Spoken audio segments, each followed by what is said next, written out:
welcome back to Beyond the Gate, our Full Metal Alchemist Brotherhood podcast. I'm Megan. And I'm Meg. And today we're talking about episode 24, Inside the Belly. Yes, in this episode, Gluttony's twisted powers overwhelm the Elrics, and the creature's appetite is satisfied by battle's end. Meanwhile, Mustang acts on his suspicions of Bradley and finds himself in the belly of the beast. And this episode covers chapters 49, A Monster Among Men, and chapter 50, In the Belly of the Beast. And everything's pretty straightforward in the chapters. Like, it's almost one for one with the anime. Let's jump right into this episode. It's kind of, I was just saying to Megan, it's kind of like a lot happens, but it's not like a bunch of different things happening. It's more a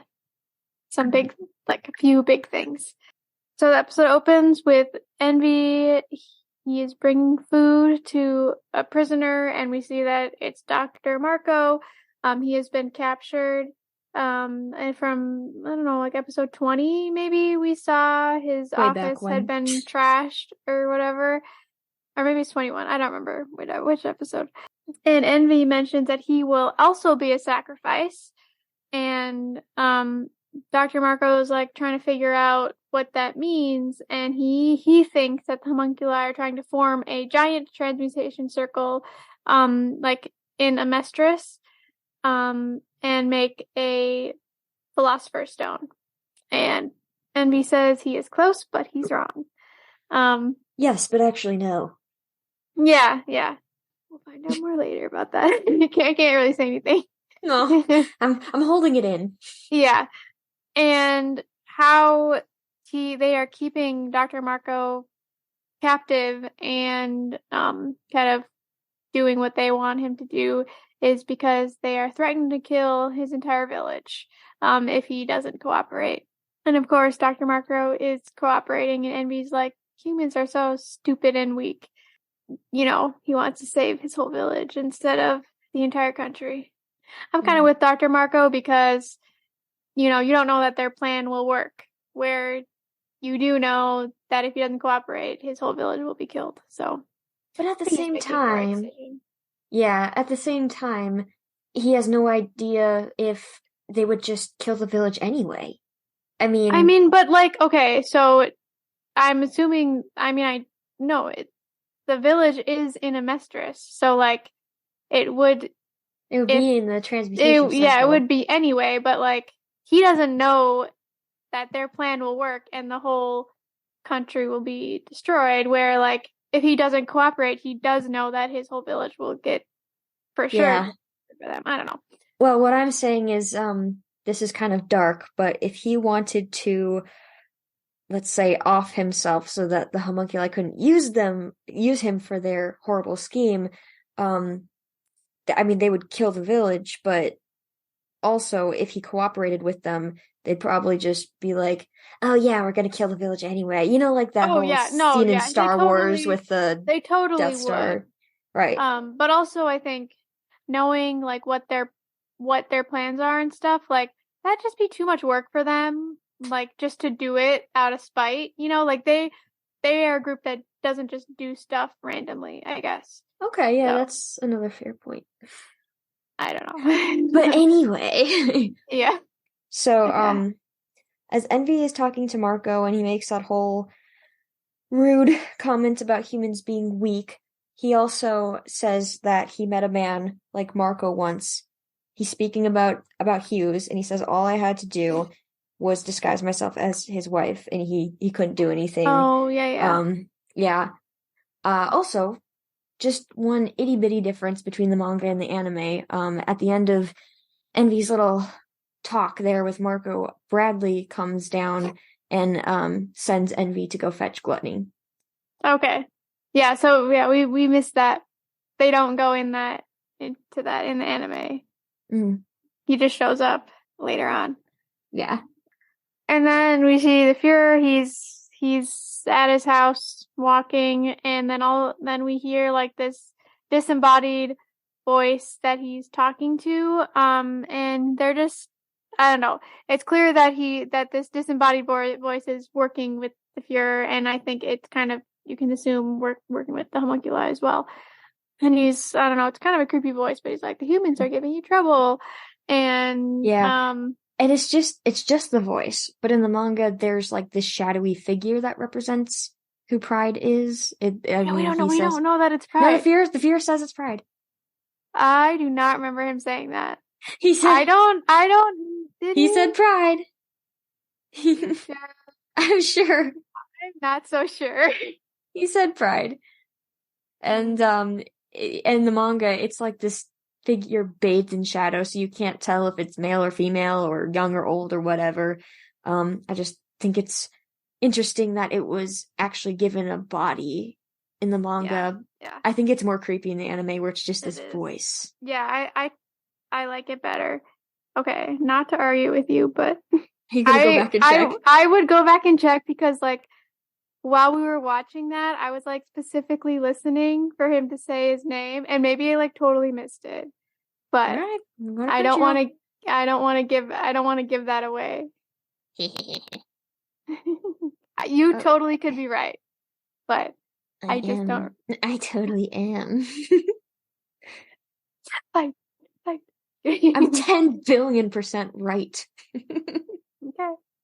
I will check when we're done, and I will be like, sorry. Oh, I'm on Crunchyroll right now. I'm okay. I'm gonna put this to rest. Are you gonna watch the scene? Yeah, because I know he says. All right. I just like don't remember that. Maybe I was thinking about that they never show his form, and that's what I was watching for. Yep, he's a Pride. When does he say it? Okay, so it's they're talking, and there's that whole scene with the moth getting caught in the spider web. Yeah. And he's like, you're getting too soft, Wrath, or whatever. And he's like, maybe you're right, Pride. So he like shoots back with the name. Man, I have no memory of that. Okay, all right. I was getting a little nervous there because it took a while for him to say it. Like, I saw your face getting nervous, and I was like, oh no, is he not going to say it? Wait, what? Usually, okay, I'm the type of person who doesn't say something for sure unless I'm absolutely confident. Yeah. So I was like, oh no. Now we went on that bunny trail. So is this the first time that he says Pride? Is this the first time he shows up? We've heard the voice before, but I'm not sure if he actually said Pride. So I think this is the first time we're confirmed that it's Pride. Okay. All right. Anyway, Pride is concerned about the humans, but the Fuhrer is not concerned. He's like, they're fine. Like they're not gonna they're being annoying, but they're not gonna get in our way. But then he does say like that he's very impressed with them, and he thinks that it might be time for him to move over for the younger generation. And he does say he's like 60 years old, which I don't know, in our world, that's not that old for a world leader. Especially in our country. Yeah. So I was like, well, you guys still got a few years. You know what? He's spry. He looks like he could take on a lot of responsibility. We've seen him in action, so like he was complaining about his body like not moving like he wanted it to before. I'm like, dude, you're superhuman. Shut up. Yeah. Then we go back to the house where Gluttony and Mustang, Ling, and the Elrics are, and Gluttony has like completely destroyed the house with his explosion. But really, what he's doing is he's like inhaling everything, and everyone's okay. It's kind of, I don't know. This whole scene is serious, but also kind of funny because like Xiaomei is like totally glued to Mustang's face. Mustang says that they need to bring Gluttony down. He's too dangerous. And first they were like, no, like we went through so much to catch him. But Mustang tries to kill him with his flames, but Gluttony literally eats the flames, and it's like, all right, this is not gonna work. And Ed is like totally I don't know, in his mind, Ed is like really disgusted by what alchemy has created. Because Gluttony, like, yeah, he looks really gross. Like his stomach has opened and he's got like these like ribs. Honestly, they kind of remind me of like centipede Yeah, his ribs legs. expanded outward and they look like Yeah. teeth kind of coming out of his stomach. Yeah, and then there's like an eye in the middle and it's just kind of disturbing, which Very already disturbing. out of all the homunculi we have met, like Gluttony is definitely has been the most disturbing for me. He never really grows on me, like some of the other ones do. He He's grew just on like, me I don't just a know. little bit because of his He is, his like he's so gentle when he's not on a rampage, and mm-hmm. he like cared about Yeah, Lust enough to get mad when he met her there, killer. There's a there, little bit of humanity there. there is, but also he's gross because he's like, I He's want very to eat gross. people, and like that's always grossed me out. So I don't love him, and now he's even more creepy. It's like, okay, you know what? He like kind of reminds me of like an evil clown. Like Yep. that's like the vibe Yep. that he gives Yep. me. Yes. I have Yeah. a phobia there that needs to Yep. be unpacked, but yes. Yeah. Um anyway, after Gluttony eats Mustang's flames, all of them are running for their lives and it's like really funny. Like the animation's pretty hilarious and Ed kind of is sassy towards Mustang and Mustang is I don't remember the exact exchange, but I didn't see you trying to do anything back there, Elric, or something like yeah, that. something like that. And Something then snippy. yeah, and then Al is like, well, he's the one that you're the one that Gluttony really wants, so maybe we should leave you behind. I I love love it. He's sassy Al. he's just kidding, but It's when the sweetheart snaps when you know, yeah, I crossed a line there. yeah, Hit a yep. nerve.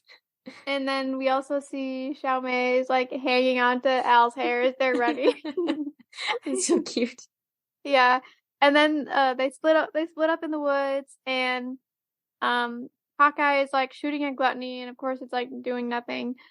And then Mustang's injury starts to act up and he's like, not right now.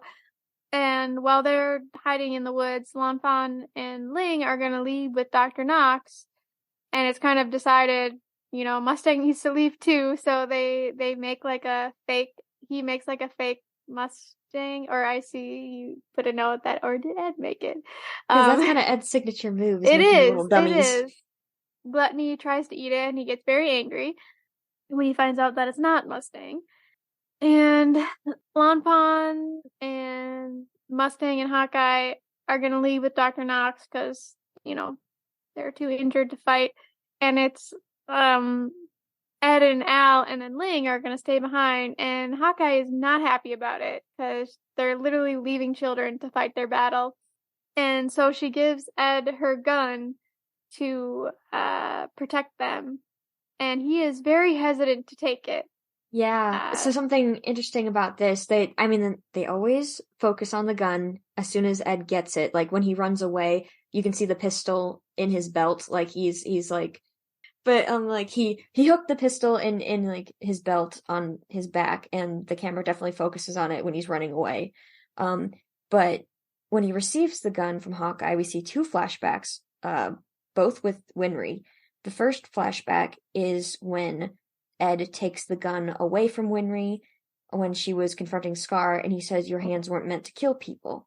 The second flashback is the last time he and Al saw her when she says, you know, "Don't die on me." And so in Ed's mind of battling whether or not to take the gun, he decides that making sure he gets back safe to Winry is more important than not having the protection to begin with. So he decides to take the gun, and then there's like a big explosion in the distance, and they run off into the woods. And I'm sorry. Mustang is watching them run away. He does not say it, but I think in his head. Wow, are Ed's shoulders getting more broad? Yeah, just like Winry, he also notices that Ed's shoulders are getting more broad. No, the camera just zooms into Ed. It's more so to show the gun I know. off in his belt. It's just, and also I think focusing that like, oh, he's getting older. Like he's not necessarily, I mean, yes, they're children, He's more but capable. yeah, they're growing up, but Yeah. But when we were watching it, Meg did like mutter under her breath, "Ooh, looking at those broad shoulders." yes. Also, in both the anime and the manga, I believe, there's a point where Roy takes off his alchemy glove, and you can still see the faint outline of the transmutation circle he had carved into his own hand that hasn't healed yet. The attention to detail is great. That injury is still there. It's slowly healing. It's going to be gone within a couple episodes, I think, but I just like that they took the time to draw that. Yeah. And then the Elrics and Ling are watching Gluttony in the woods, trying to decide what to do. And then all of a sudden there is a talking dog in the woods. Ruby, Ruby, Roo. Yeah. And it tells Gluttony to stop freaking out. And then it transforms, and of course it's Envy. It was actually a horse in the manga. Envy was a horse instead of a dog. Interesting. Wonder why they decided to change that, because I think a dog makes more sense, though. Just random hunting dog in the woods. Yeah, I guess. And then, of course, Ed gets mad, like, get away from me, get out of here. And Envy calls him a pipsqueak, and Ed loses his mind. He's like, it's 5 times you've done that. And he's like, I don't remember, it's like 3 times at the 5th laboratory and 2 times here. And Envy is like, wow, you got a sharp memory. Like, not yeah. I also like when Ed's coming after him and he's just like, well, I don't want to fight you, stop. And in the manga, the art is just a tiny bit different. Envy looks genuinely terrified of Ed. It's hilarious. And Envy tells Gluttony that he can't eat Ed, Al, or Mustang because they are sacrifices. And then he sees Ling there, and he's like, eat him. And I don't know, this got me. All of a sudden, like, Ling is like running away. He's like, no, no, no, no, no. And there's like sirens in the distance. I don't know why they decided to add that, but it makes it so much better. Yes, it was hilarious. But then Ed makes a wall separating Envy and Ling together, and then the Elrics and Gluttony to like fight kind of one-on-one. And then we get this, in between this, we get this scene with Selim reading a paper that he wrote about his father, the Fuhrer, and basically it's like about how his dad is the best and he loves him very much. That's the gist of it. Yeah, and how his dad protects the country and stuff like that. Yeah. It's kind of sweet. Yeah. The ending. And that is why I love my dad, the end. Yeah. It's very childlike. Yeah, it is. It is. And then we go back to the fight in the woods. Envy has caught Ling. He's like made his arm into a snake, and he's like, how do you want to die? I'm gonna bite you or just cut your head off or whatever. But Ling, I don't actually exactly see what he does, but he escapes somehow. Yeah, in the manga it's a little more clear. He kicks dirt in Envy's eyes. Okay, yeah, I was wondering, like, how does he escape? But yeah, and then Envy is not happy, like, you scum. He's very quick with the insults. And Ling says, well, you underestimate humans. And Ling is getting ready to kill Envy, but then he turns into Lan Fan, which... Yeah, it's interesting that Envy uses the same trick he did with Hughes, and he turned into Hughes' wife. So matchmaker Envy over here might be seeing some feelings and sparks between Lan Fan and Ling. Yeah, which is interesting because, wait, have they ever interacted in the anime at least? In the manga they did. Yeah, in the manga I know they did, but yeah, I think so in the anime. I think Envy was probably watching from the woods long enough to see Lan Fan escape, and he knew that from comparing notes with Wrath, because Wrath fought the both of them, so he knows what's going on. Yeah. And Ed and Al have captured Gluttony in a hole, but he escapes and breaks the wall, and Gluttony goes to eat Ling, but Ed jumps to save him, and Envy grabs his foot, and all three of them get eaten by Gluttony. Al screams at him to spit them out as Gluttony's stomach closes up. Then the scene ends. All right, series over. Main character's gone. Sorry. Yep, Roll that's credits. it. Then we see Lan Fan is being watched over by Dr. Knox. And she is upset because she wants to help Ling, but she's missing an arm, and she's very weak and she can't help him. Yeah, realization is setting in for her. It's really, this was a powerful scene for me though, when she looks over and there's a mirror on the wall and she like sees her arm gone and then she touches where her arm used to be, and it's just this, like, she's finally able to just let all the emotions out. Like, I am missing my arm. Life will never be the same for me ever again. Yeah. I like that they focus on the side characters, pain. Yeah. And, there are no side characters in this show. It's true, but that's a conversation for another. Yes. A lengthy conversation for another day. Yes, yeah. And Mustang is on the move again. Dr. Knox is like, you can't go out, you're still healing, but Mustang is thinking of Ed, of the Elrics and Ling, and he's like, if they're brave enough to fight, how can I just sit here and wait? And he gonna go get more allies. And he heads to, I assume, the central headquarters. And there's like this kind of sweet and funny exchange between Hawkeye and Mustang, and he first is like, if I tell you to wait here, will you? And first she says no, but then he promises to come back, and she's like, okay, I'll stay. And she's like, happy hunting, sir. Have fun storming the castle. Yes. And he goes to I don't remember what his title was, but General. The guy's General. Okay, General Raven, and he tells him this story from Grumman, which is his superior officer in the Eastern Command Center. And basically, he's like testing to see if he's an ally, and he seems to be.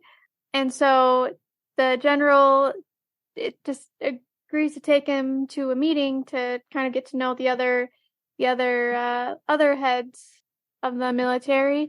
And I don't know, they're making small talk as they walk to the meeting, and the general's asking him, like, how was your adjustment to Central?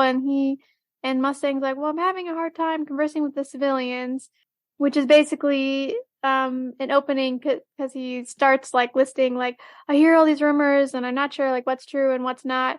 And two in particular that stand out is, one, he mentions a rumor that the Fuhrer is a homunculi, and he's like, haha, but that can't be true. And then another one that Scar was seen feeding a stray cat, which completely true, totally true. Yeah, we mentioned in an earlier episode that he likes animals, so I'm sure that one's actually true as well. Yeah. The third rumor was something about a person who couldn't die. So, you know what? All these rumors are actually carefully crafted facts that he's picked up. Yep. Yeah.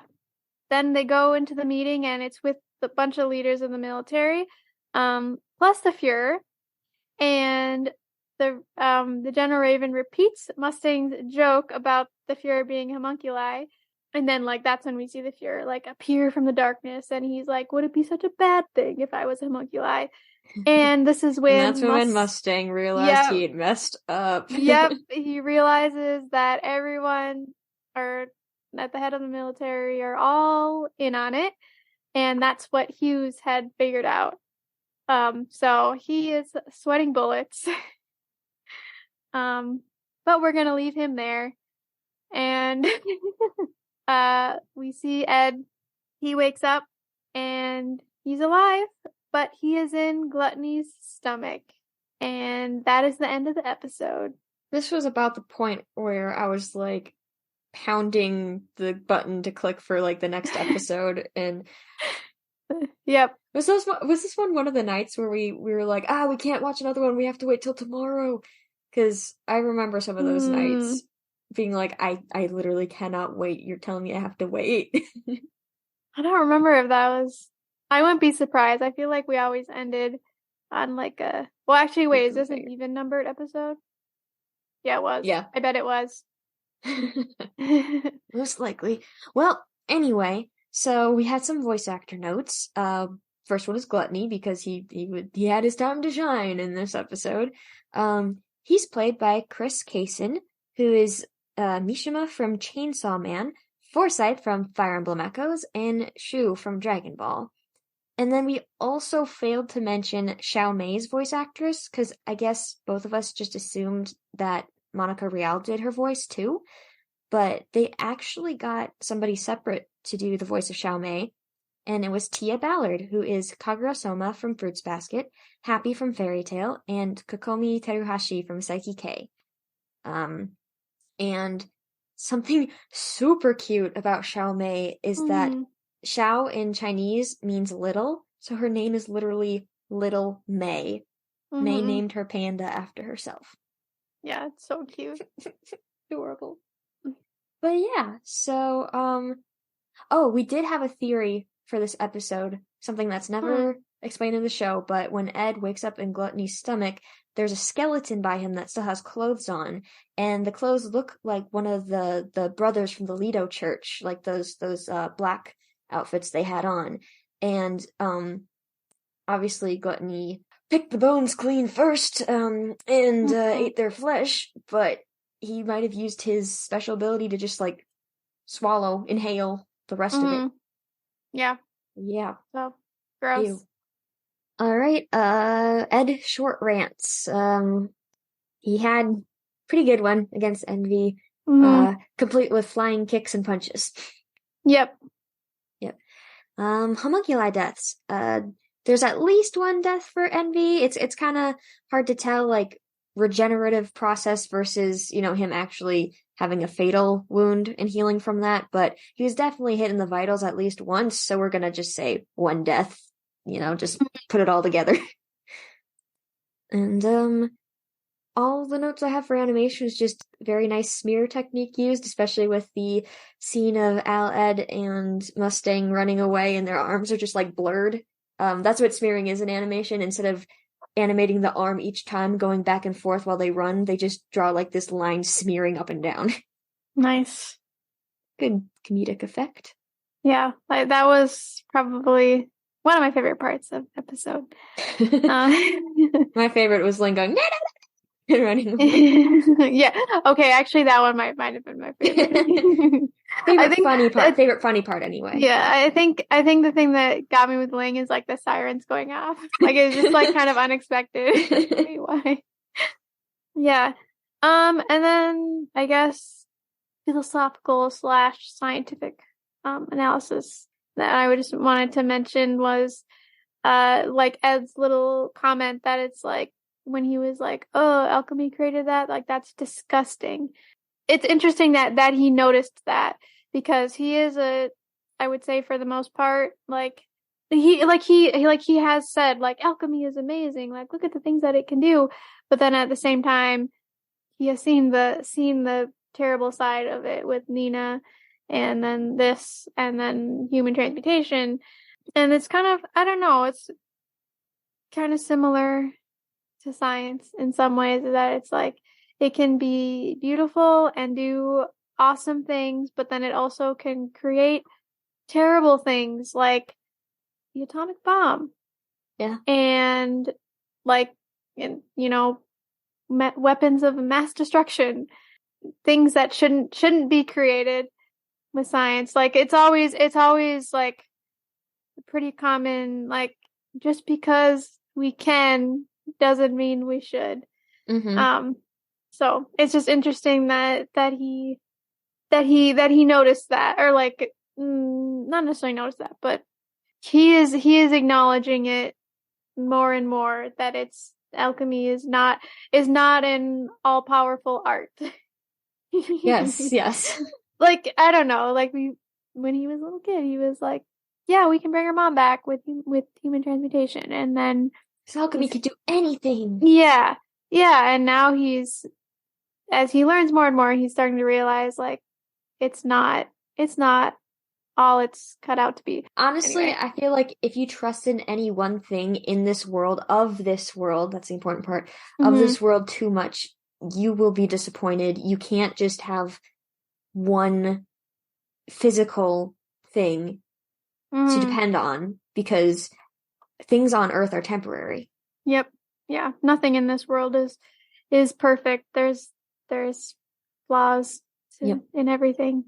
And getting to the story elements analysis, just kind of a simple one, but the idea of the villain seeking revenge against the hero.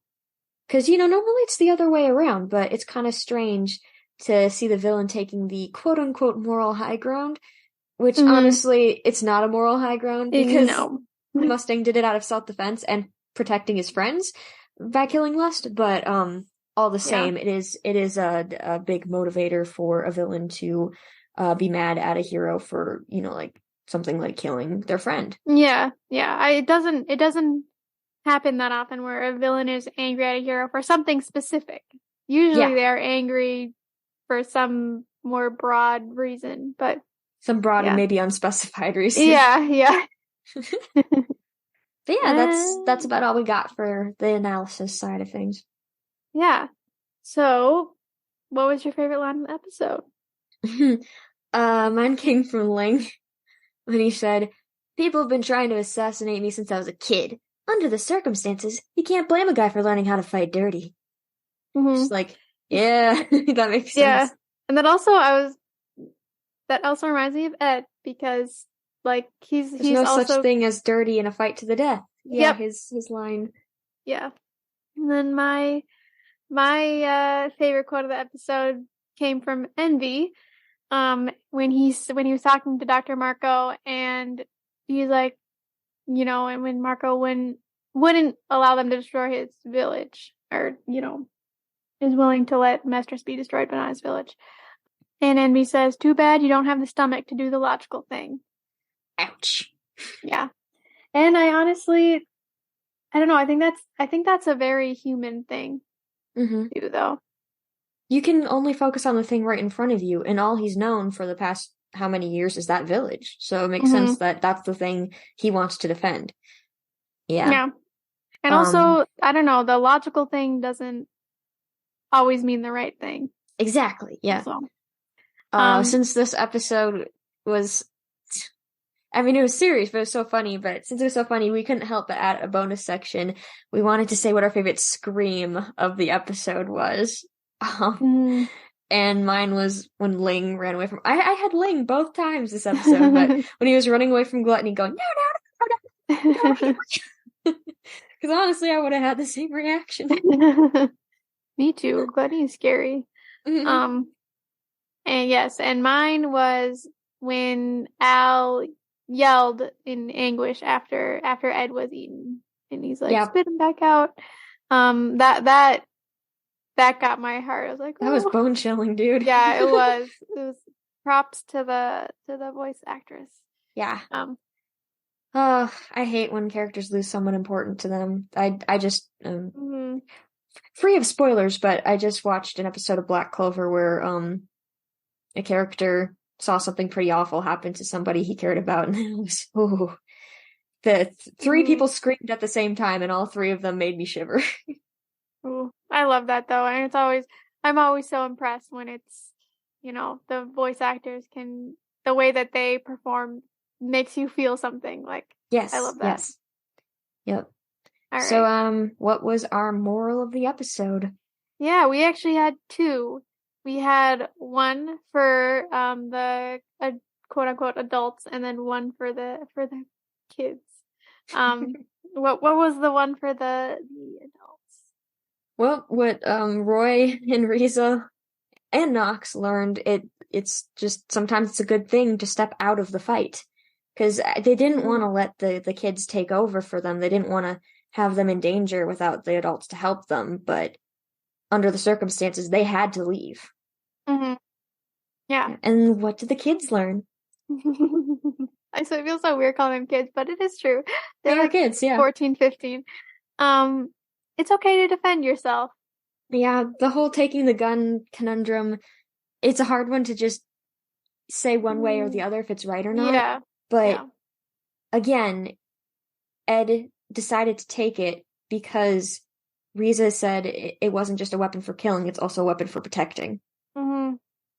All right. Who pushed the story forward in this episode?